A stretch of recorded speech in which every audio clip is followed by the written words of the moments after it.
welcome to another episode of Dr. Jill Live. Today I have a friend and special guest in my own hometown, Magdalena. I'm going to tell you all about her today, and we're going to dive into fibrocystic breast and breast pain and any issues you might have with, as we talked beforehand, your boobies for women and for men who love the women in their lives. You may also want to be listening just because this is a very, very common problem as we have more estrogen dominance chemicals in our environment. And we'll dive into all of that today, so stay tuned. You're going to learn a lot. Just a quick reminder, if you want to find other episodes, you can find them on the YouTube channel. You can find all blogs and information at jillcarnahan.com. And today, let me start by introducing my guest. Magdalena is a founder of the popular Hormones Balance community and the new Wellena line of all-natural supplements and skincare products. I got some cool stuff from you recently that I'm super excited to try, and we'll talk about today, Magdalena. She knows firsthand what it means to overcome estrogen dominance. In addition to being a celebrated author, Magdalena is an entrepreneur, holistic nutrition coach, chef, certified herbalist, and speaker, serving tens of thousands of women who struggle with issues related to hormone balance. Developing hyperthyroid and Hashimoto's adrenal fatigue and estrogen dominance propelled her to leave her high-pressure advertising career and develop a new way of eating and living that would repair and keep her hormones working properly. Now symptom-free, she can share her practical, proven knowledge so that other women may benefit from it. And in her book, Overcoming Estrogen Dominance, she offers hope and more than 50 delicious recipes and hormone balancing protocols. I am so excited to have you here, Magdalena. So welcome, first of all. And this is so common in women. Before we dive into what women can do who are listening, and maybe those who, if you want to chat in the chat box, tell us your issues. But let's start with your story. I always love to see what drives you, and you clearly have been through a lot. Tell us a little bit about your journey of how you got here. Yeah, so estrogen dominance is something that definitely has been plaguing me as far as I remember, from terrible periods of being, 14, 15 years old. And then realizing later that it's actually a family trait, and we have women on both sides of my family passing away from estrogen and cancers. So estrogen dominance and being able to clear estrogen from our bodies is definitely a family challenge. I remember when I was somehow in my late 20s, things were like going really well in my life. I got a promotion, and then they told me that I was gonna be moving into a corporate office in a regional office. So I used to live in Malaysia, which is like this Asian country, and then they moved me to Hong Kong. So I got this huge promotion and expatriate package, and I was like 27 years old, super excited about it, and felt very validated. And I still remember driving with my boyfriend, and suddenly, I had my hand on my boob, and I suddenly felt this lump, right? Yeah. And then there is, I think a lot of women I certainly experienced a lot of imposter syndrome. Mm-hmm. And I remember thinking to myself, of course it had to happen. Like, I don't deserve it. There's just so many amazing things that have been happening, right? For me, career-wise, monetary-wise, I've got this supportive boyfriend that I'm in love with. And of course, something had to not work. And so, I never forget that moment of just the terror of finding that lump, and then the aftermath of that, of, is it cancer? Is it, how do I get it properly diagnosed? And then I contact my doctor, and they are pushing me towards the mammogram, and I'm like, do I do a mammogram? Are there any other options? And then the fear that you go through, right? And so I remember, just the emotional baggage, that whatever diagnostic tool, I didn't choose a mammogram at that point. I chose, I think it was a sonogram that I got done. And, and then there's the wait time, and, for the appointment and all of that. And the stress of that, I thought to myself, if I can do something to never experience that again, how wonderful would that be? And as I progressed in my career and, left advertising over a decade ago and started doing what I'm doing now, I really dedicated my calling to redirected my entire calling towards estrogen dominance. And one of the many symptoms of estrogen dominance in women, and as you said, is so common, is issues with breasts. I realized that my issue has always been, a few times after that in my life, I found a few other lumps after that. And every time it was the same set of emotions. And I thought, since I do this as a career now, as my calling, I want to develop a product that will never have a woman worry about a breast lump again. And so that was the big thing. But fibrocystic breast or breast issues is not just about finding a lump, right? It's also, or cyst, but it's also about, there are women, since then I've started talking to women, and it's become so common that we don't even talk about it because we assume that it's normal that for 2 weeks out of a month, the breasts are so sensitive that we don't do sports, don't go for a run, we don't play tennis or whatever it might be because it's so painful. I've had girlfriends, including our formulator actually of the cream, has such terrible breast pain, she can't even put on a bra. Women don't want to be intimate during this time, right? And so, so there is this, yes, it's uncomfortable, but it's also, I think, is so debilitating for women in many ways. So that's, that was the original thinking. And the last thing I'll mention, I just want to do a shout out to a woman in North Carolina. I met her online through our community. Somebody said, I had a breast massage done and it was life-changing. And so I've learned from her. Her name is Gay Walden. She lives in North Carolina, Charlotte. And she taught me how to do a lymphatic massage on a breast, which I'll be very happy to show you later today on how to do a massage on yourself. And that was life-changing because whenever I have pain in my breast, like before my period, they're very, very little these days. And I started using that with a lot of my colleagues and friends and our community, learning how to massage your breast. And that was a life changer too. So it was just like that fascination with like, oh, I thought I can just do a rebounding and that's going to activate my lymphatic system. But it turns out you can actually massage your breast, and it's a lot more targeted way of reducing the pain. Oh, Magdalena, I love your story. And I love most of all how you've taken that and really made it a life calling and a career that's much more than just like random products that don't mean anything. Like this really matters. And what I also love is, like you said, I every day talk to patients who have breast pain, fibrocystic breasts, cyst in the breast, or fibroadenomas, which are all similarly related to too much estrogen or this dominance. And, a little bit about my own personal story. I don't always talk about it, but today it's relevant because at 25, I found a lump in my breast, and I had fibrocystic breast before 25, and I had breast cancer. And so same thing as you, I'm very passionate about this topic. And it's interesting because I know now in hindsight, the lymphatics were such a huge part of developing that cancer because I grew up on a farm with chemicals that were endocrine disruptors, which just means they act like hormones on our body, even though they're chemicals and they're not hormonal. And right now, as well as I do, we're swimming in toxic soup as women. And so part of the problem is our environmental toxic load is so high, and so many of those chemicals mimic estrogen in our body that not only are we sometimes producing too much, we're externally getting that. So just thank you for sharing your story. Thank you for your passion. It means a lot to me now I'm a 21-year survivor of breast cancer. So it's pretty exciting because I've been through it. And just like you, I said, why did this happen? How can I prevent this? And now 20 years later, I'm not worried about getting cancer again because I've done all the things I need to do in order to protect. And it's related, probably number one thing is related to estrogens. So let's go real basic first, then we'll get deeper for those who want more details. What is estrogen, progesterone? How do they work in the cycle? And why would someone have estrogen dominance, or how might it look? Yeah, so if you think about estrogen, progesterone, it's like two dancing partners, right? If you watch a dance competition, if the guy is overly dressed up and too cocky and the woman is too timid, right, it looks very unbalanced, right? Or vice versa. And so estrogen and progesterone do this beautiful dance as well. Like for example, estrogen is the one that thickens the uterus, and progesterone comes in like a mower, right, that just cuts the grass down, right, and sheds it, and that's why we get our periods. And so they have this balancing role with each other. That's one way we can get estrogen dominance, where the estrogen progesterone ratio is off. That is something that let's come back to this in just a second, because a lot of women after 45, their estrogen progesterone start dropping, and they go, oh, I can't be estrogen dominant. My estrogen is so low, I have no estrogen, right? And that is a big misconception. So let's come back to this in a second. The second way you can get estrogen dominance is like how you metabolize estrogens is really important. And so when I say metabolize, it's like, think of a river that's just like flowing river, and there's a bank in the middle, and this river is going through the bank, and the bank separates it to a clean stream and a dirty stream.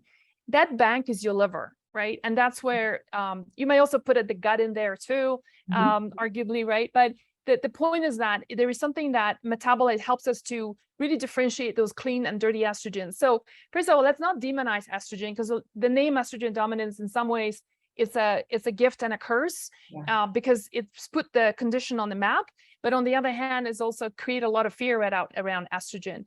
if you did not have sufficient estrogen, our ladies here would not be listening to us today and being cohesive and have strong, healthy bones and, you know, somewhat of a healthy skin and brain and all that good stuff. So it's the combination of how we break it down and the balance of estrogen, progesterone that's really important. Can you have estrogen dominance even though you're going through perimenopause and menopause? Absolutely. And that's the reason why most women who develop breast cancers, for example, are women who are in their after 45 and above. That's the highest demographic, right? Is our estrogen on the lower side by then? Yes, it is. But it's just how we break it down, however little it is, how we break it down is important. And it can also be low, but guess what? Your proportion of estrogen to progesterone is off. So that's one of the symptoms that will manifest is going to be through your breast for sure. Yeah, it does probably the number one, right? I mean, other things that can be related, I know like endometriosis, uterine fibroids, any other thoughts on just like if someone's like, do I have this or not? What would their symptoms look like with estrogen dominance? Yeah, I mean, very difficult periods. So PMSs, PMDD, women who have super heavy periods, women who don't have their periods can be due to that too. You know, the where we store fat can be due to hormones, right? So women who have a lot of cellulite and fat around the thighs and butts, the typical pear shape. Where do I put on weight when I put on weight? It all goes down there, right? Yeah. I don't have it on my belly. It's all you know in the pear. You know, varicose veins, an interesting one. Having issues with gallbladder. Interestingly, estrogen dominance can be contributing towards the growth of gallstones. And also losing your gallbladder can also contribute towards estrogen. That's another mechanism going on there. You know, infertility, it's a 101 of estrogen dominance. Mood swings, that's a huge one, women struggling with that. If the estrogen dominance is due to low progesterone, things like settling anxiety, women who've always felt confident and calm suddenly feel like they're all jittery and just unsure of themselves and very anxious, but also sleeping problems. I mean, it's like, who here has hit 45 and you're just not sleeping the way you used to before? So, you know, I mean, those are all symptoms of estrogen dominance. You tell me, who do you know?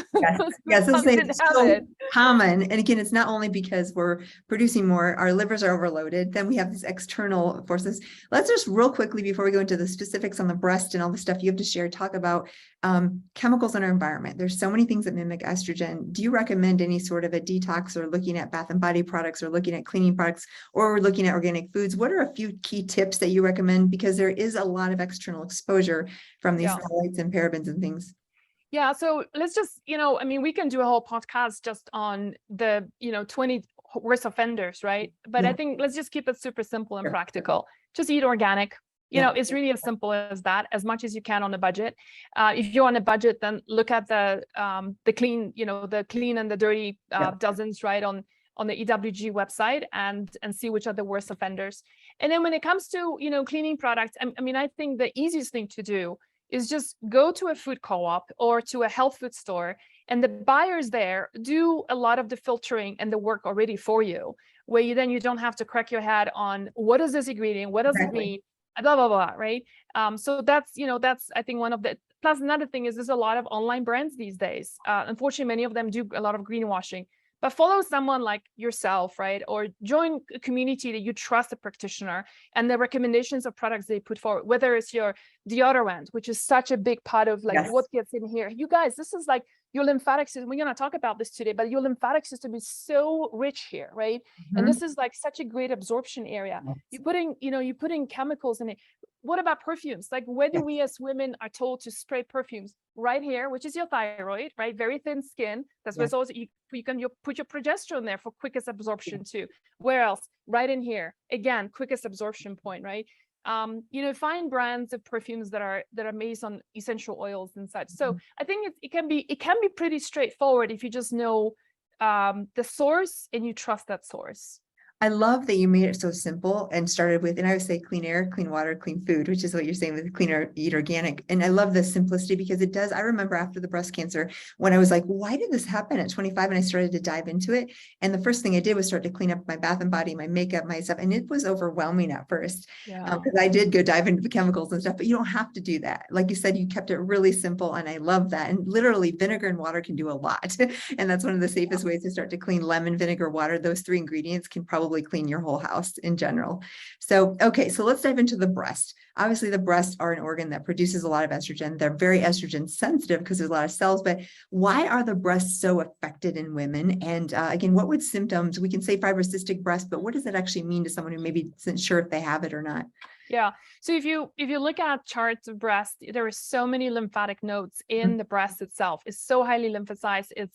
We have so much of blood flow, so much of nerves, and now that's why breasts are so sensitive, right? I believe that breast health is the estrogen element is huge in that, but we also have a lymphatic stagnation that's happening. Think of the lymph nodes that are in the breast, all around here, is also in your legs, right? Is your highway for the trash trucks to carry crap out of your body, right? And so anyone who's got stagnation and you start having, like, for example, women who start having, your finger starts swelling up, right? You can't take your rings off. That's lymphatic, it could be lymphatic stagnation. Women's legs start getting swollen up, right? Yes. But you can also start swelling up here too, is the same thing. So estrogen dominance, I believe that is a lymphatic system, lymphatic stagnation, and it's just systemic inflammation in the body, right? Whether it's because of stress, it's because of poor diet, right?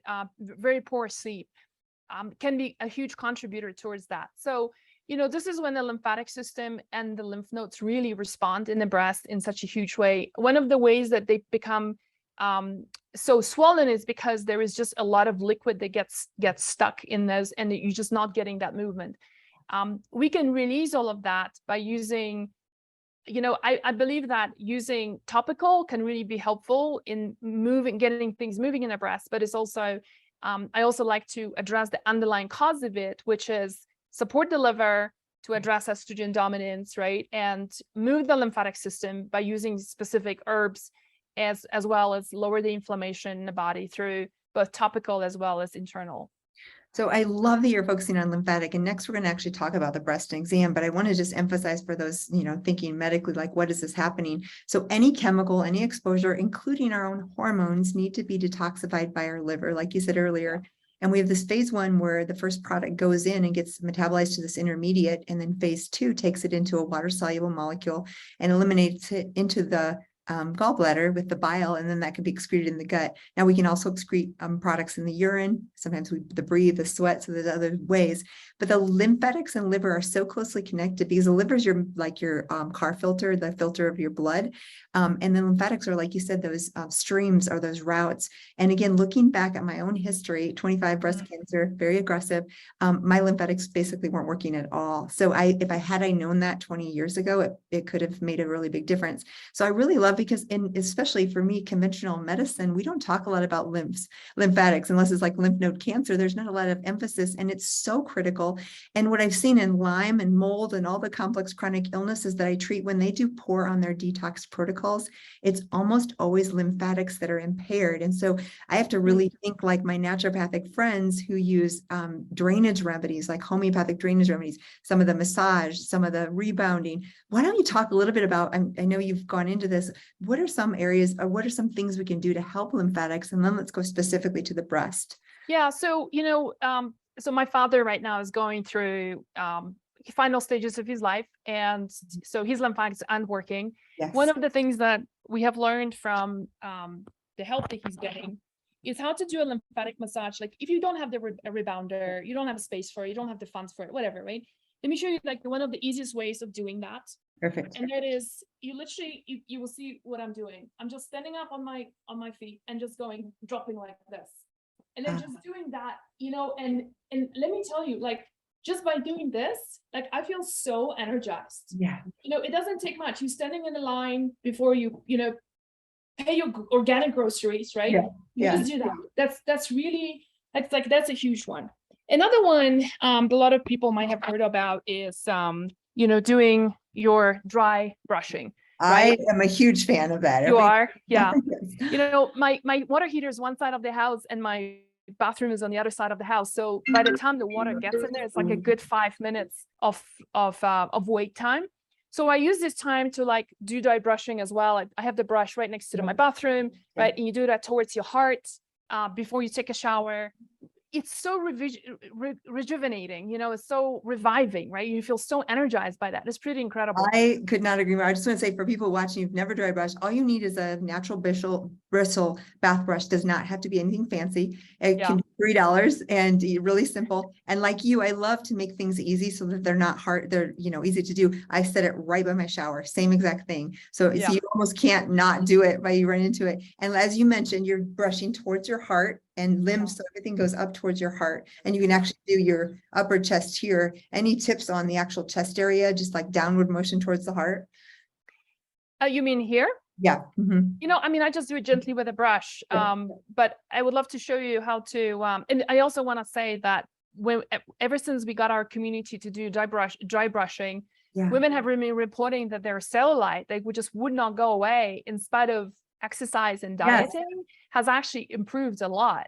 So it's that lymphatic stagnation that's quite amazing. It's not just the swelling, it's that, is the connection to cancer, like what you alluded to. But I love that you're saying that, because you go on any social media and you see all of these gimmicks and things that are like, the cellulite, this and that. And it kind of frustrates me because I'm like, no, it's just lymphatics, so I love that you're saying that. I mean, rolling, there's all the rolling techniques and stuff, the massage. I think that works too. I've had a number of people tell me that works too. There's blocking techniques and all that. But anyway, just doing the brushing while you're doing everything else, it totally works. Should we do the breast massage thing? Let's do. Okay. Absolutely. So let me, and by the way, it's on our website and is also like comes in a little brochure. Say your website and we'll be sure and link it, but we'll say this a couple times. What's your website? Right. It's on Wellena.com. So it's WELLENA. Okay. And we have, and look for a product called Happy Sisters. So this is what we're going to be showing. You can use a cream. So what I'm going to show you, you can do this in the shower. When you're all lathered up with nice soap, non-toxic soap, right? Something like Castile soap, or you can do that with a cream afterwards. So it's really up to you. You can do it first thing in the morning. You can do it at night just before going to bed. There is no hard and fast rule on that. So here's the way to do a lymphatic massage. It's really the first thing you want to do is lift up your arm, and think of it like this is your exit point, right? This is your exit sign. You want the junk to come out of this. You start off with this is your nipple, right? So you start off with the nipple and then you go down and then up. You don't have to do, and so we start off with one point or another, just systematically rather go, so as you can see here, I started from this point, I went to this point, and now I'm up on this point here. You don't want to be pushing it down or sideways. You want to be pushing it out so that it exits this way. And I'm using the same way here. Now, in terms of the pressure, you don't have to put a lot of pressure on it, like to a point. So think of it this way. It's like you have these pipes here where it's like as if you had honey flowing through it. If you press too hard on it, it's not gonna flow. So it's just hard enough to get things going, but it doesn't have to be extremely hard. Plus, you don't really want to hurt yourself, right? It's supposed to be pleasurable and nourishing in that way. That's really all you have to do. Just do one round, and then you do another round on the other side. And so using anything that is oily, that is slippery, is going to be just a fantastic way of moving the lymphatic system in your breast. Really that simple. That's so simple and so easy. And I'm glad you actually demonstrated, because women are like, oh, I don't know what to do. Even breast self-exams, right? That's so common for women to be like, oh, I'm afraid, I don't know what to do. And it's really not that difficult. I also love it's so relevant to breast cancer, because like in my case, what they do is they take out the tumor, and then they actually put dye and radioactive material in the tumor site, and they check and see where does that flow to. And guess what? It flows to lymph nodes. So like in my case, they took samples of the lymph nodes that lit up from the radioactive dye and material, so they could see exactly where the flow of that cancer might have been. And it was literally in my armpit, I have a Armpit. scar right across my armpit here where they took out 4 lymph nodes. And of course, thank goodness they were negative, but this is very relevant to cancer as well, because this lymphatic system, had it been working, I might not have had cancer at 25 because it would have drained the cells and that debris. And often that debris hanging around can cause damage over time as well. So this is And not only. I will also say, I mean, this is the month of October we're doing this, right? It's the Yes. month of the so-called breast cancer awareness. I don't know how you feel about this, but it drives me crazy. And I really have a challenge with the naming of the convention of this, because we are well aware that breast cancer is an issue, right, amongst women. If you look at the traditional ways of looking at it, they go breast cancer reasons are unknown. Well, it is actually very well known for a lot of different types of cancer, especially the estrogen receptor positive, which is the most common one, right? And there's a body of research that shows otherwise. And so, you know, we kind of at Wellena, we decided to call this month really the breast health month, to start paying attention that not only in the month of October, but, you know, beyond that as well, that if you take care of your breast now, there is, you know, cancer doesn't just develop just like that, right? It's like same as in your case, it was probably a progression of 10, 15 years when it happened. And, you know, and given my family history too, where we have a joke in our family that no woman has a uterus after 50, because everybody had uterus is either endometrial cancer or uterine cancer, ovarian cancer. That was just runs across my family, both sides of my parents. You know, I'm turning 50 on January 5th next year. So it's just a couple of months away from now. And I'm very determined to hold on to my uterus, but you know, above that age, I'm pretty much set on that. So do your work now, do as a preventative measure, start massaging your breast. We call it your sisters, you know, be good to your sisters. And you're going to be just having really so much more confidence and calmness around your breast health. I love this, and I love empowering women, because that's the truth. We don't have to fear, you know, that all that kind of stuff that could happen, because we do have a lot of control. Let's talk, before we talk about, I want to talk about the cream that you developed and what people can do with that. But real quickly, what about foods or herbs? Is there any specifics you want to share with the kinds of things women could incorporate into their diets? Because you have a whole cookbook on this, the foods, and then any herbs that are really particularly good. I do actually. I use it to lift up my computer. Overcoming Estrogen Dominance is the book that's specifically, and there's a whole breast health chapter on that, and some really nice simple recipes. And I really mean simple. Like, they are not recipes that are gonna win me, you know, Bert's Award by any means, and that's okay, because we made it for women who are busy and have no time to fart around in kitchen for too long. But yeah, so we released this kit. So food. So predominantly, let me just put it this way, a lot of the stuff in the recipes is to support liver. It's to help to detoxify us from estrogen. So a lot of the Brassica family, so the cabbage family. So you will see a lot of, in the recipes, a lot of cabbages, broccoli sprouts are amazing, with a content of sulforaphane. We have, you know, anything to do with lemon rind. We're using a lot of radishes, a lot of for a lot of bitter qualities to them. So like parsley, cilantro, you know, and it's also an anti-inflammatory diet, which basically means that we're avoiding all the foods such as dairy, soy, gluten, eggs temporarily, and which are known to be highly inflammatory, just to lower the inflammation in the body, for your body just to have a bit of a break and recover from the constant fire that we, you know, that we're experiencing. So yeah, so that's, you know, I think diet, thank you for mentioning that. I mean, I feel like diet is elemental. It's non-negotiable, if you will.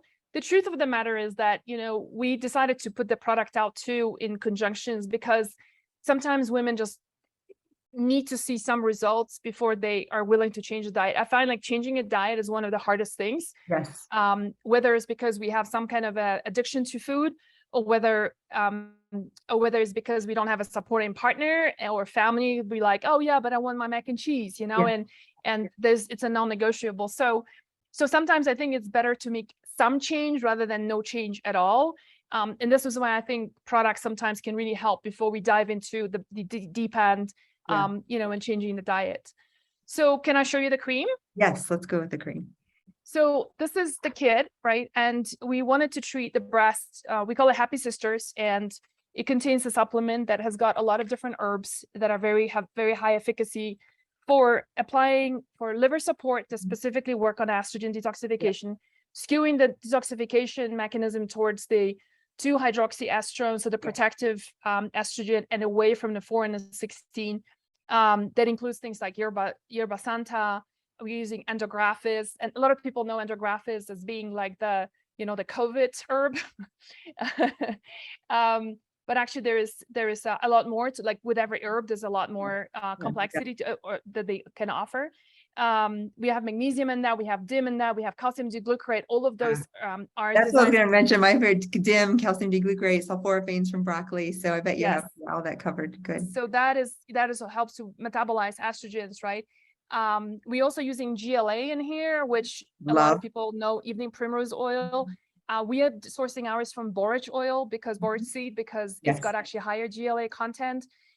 Anyone who's had breast issues before, a terrible PMS, you know that evening primrose oil can help. The cream, on the other hand, is, you know, and just show you it's kind of like, I love the color of the cream. It's kind of nice and pink. It's nice, isn't it? I love it. Yeah, it's got a very gentle smell of rose geranium, and we're using, I think, a bit of orange peel in that.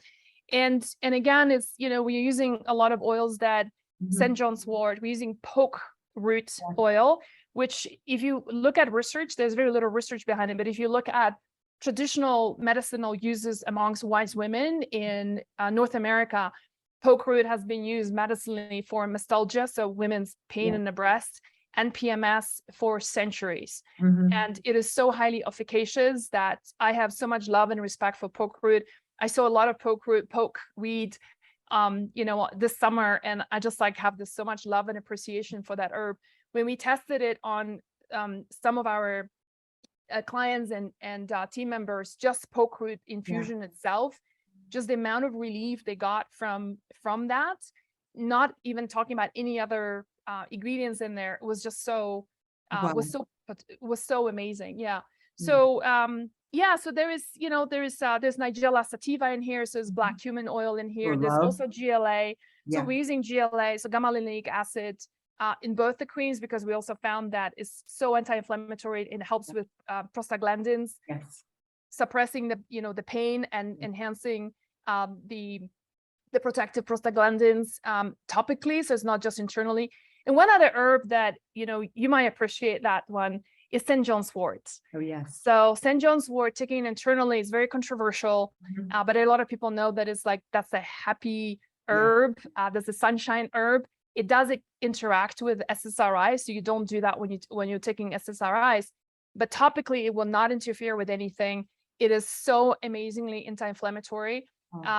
You know, I actually discovered it completely by accident. I was at this really small town somewhere in the middle of Colorado, and Carbondale, you might know that place. And they had this incredible massage place and a store, and they had this local herbalist who was making a PMS cream. I had a pretty bad PMS that day, and I thought, why don't I try this cream? I put it on, and it was like within 20 minutes, like 70% of my pain was gone. And I looked at the ingredients, and it had like the regular clary sage and lavender, which, you know, I've used in the past, and it doesn't really move the needle for me that much. But the one ingredient it had was St. John's wort. And I'm like, oh my God, that is the secret ingredient in there. So we infused our oils this summer with St. John's wort.